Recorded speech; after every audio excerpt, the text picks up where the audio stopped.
Hello दोस्तों, आज की मेरी वीडियो कॉमन आयन इफेक्ट के ऊपर। मैं वादा करता हूँ इस वीडियो के बाद तुम्हारे सारे डाउट्स क्लियर हो जाएंगे कॉमन आयन इफेक्ट पे। थोड़ा इसकी डेफिनेशन देख लेते हैं। Degree of this association of weak electrolyte get suppressed in presence of strong electrolyte if both electrolytes have a common ion. सर से ऊपर गई होगी ये डेफिनेशन। आओ थोड़ा समझते हैं, मैं समझाऊंगा, टेंशन मत लो। वीक इलेक्ट्रोलाइट दोस्तों क्या होता है?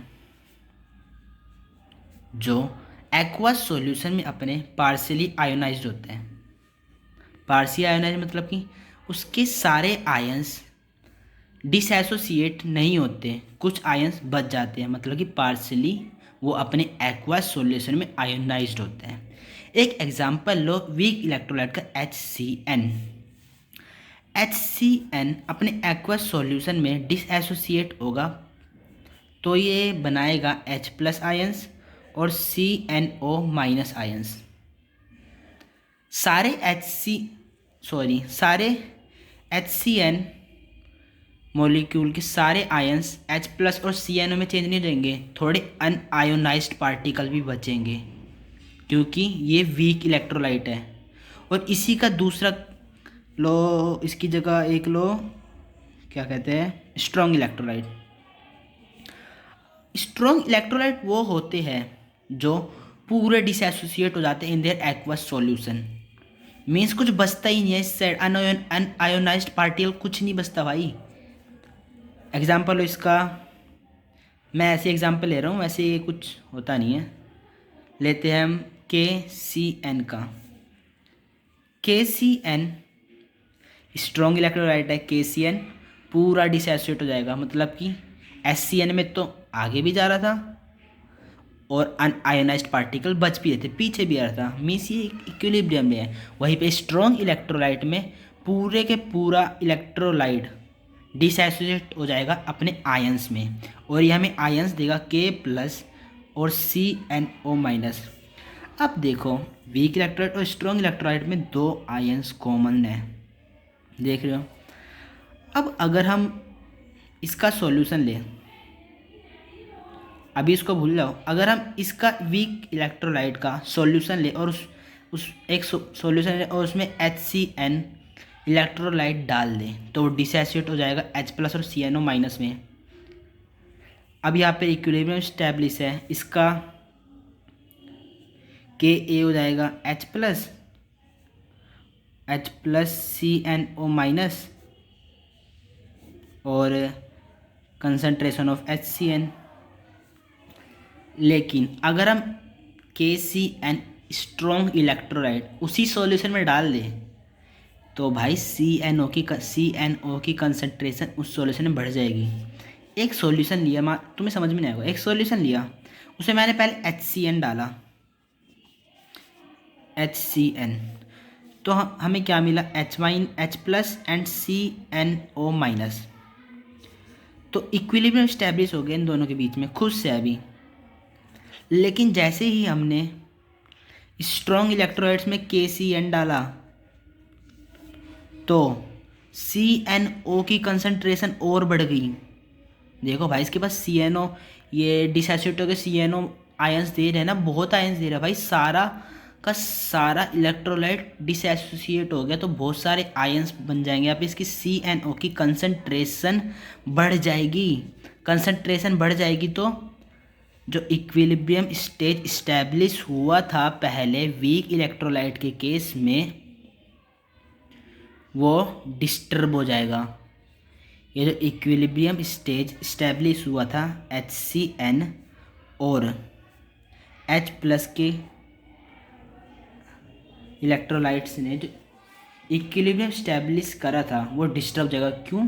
क्योंकि CNO की कंसंट्रेशन बढ़ जाएगी सॉल्यूशन के अंदर, क्योंकि हमने उसमें एक स्ट्रॉन्ग इलेक्ट्रोलाइट डिसएसोसिएट करा दिया।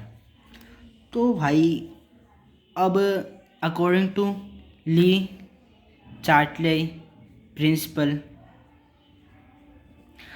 अगर कोई भी फैक्टर में चेंज होता है जो इक्विलिब्रियम स्टैब्लिश करता है तो रिएक्शन अपने आप को ऐसा चेंज करता है ना जिससे कि चेंज इन इक्विलिब्रियम कांस्टेंट पर कोई इफेक्ट ना हो, चेंज इन इक्विलिब्रियम कांस्टेंट पर कोई इफेक्ट ना हो। तो ये रिएक्शन दोबारा इक्विलिब्रियम इस्टेब्लिश करने के लिए CnO का कंसंट्रेशन बढ़ गया अभी सॉल्यूशन के अंदर, तो दोबारा इक्विलिब्रियम इस्टेब्लिश करने के लिए यहाँ पर लो कंसंट्रेशन हो जाएगी, यहाँ पर हाई कंसंट्रेशन हो जाएगी। तो CnO H+ के साथ रिएक्ट करके बैकवर्ड डायरेक्शन में मूव करना स्टार्ट कर देगा, मीन्स इक्विलिब्रियम की डायरेक्शन बैकवर्ड डायरेक्शन में हो जाएगी।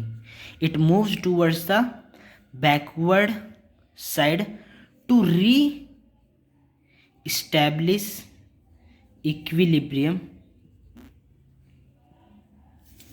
मीन्स इक्विलिब्रियम अब इस साइड मूव करेगा ताकि इक्विलिब्रियम दोबारा इस्टेब्लिश हो जाए।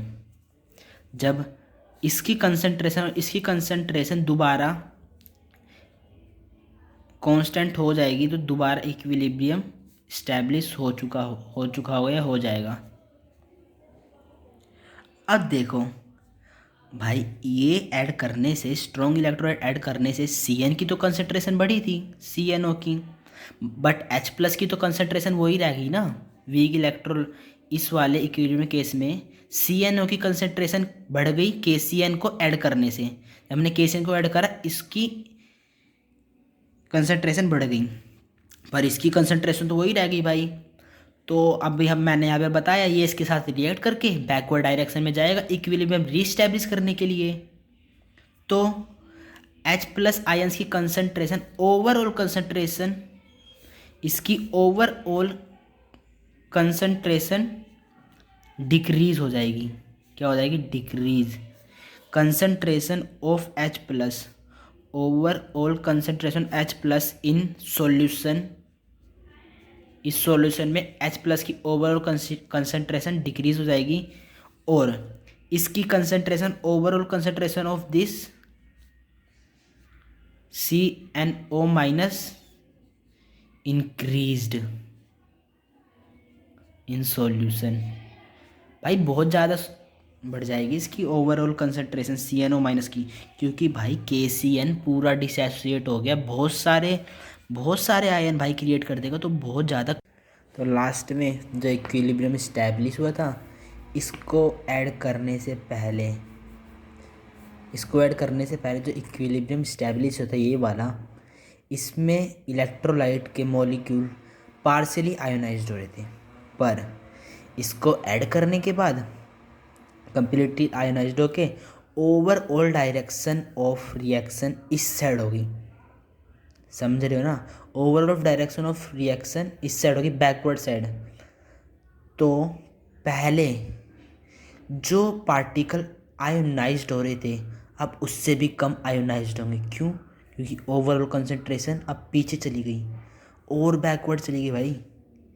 तो भाई साहब, जितने बन रहे थे पार्टिकल उससे भी कम बनेंगे। यही डेफिनेशन कह रही है। Degree of dissociation of weak electrolyte, जो वीक इलेक्ट्रोलाइट के पहले डिसएसोसिएशन होती थी, गेट सेप्रेस्ड, और कम होगी, क्योंकि overall direction at on adding KCN strong electrolyte, overall direction of the reaction go backward, and degree of dissociation of HCN suppressed.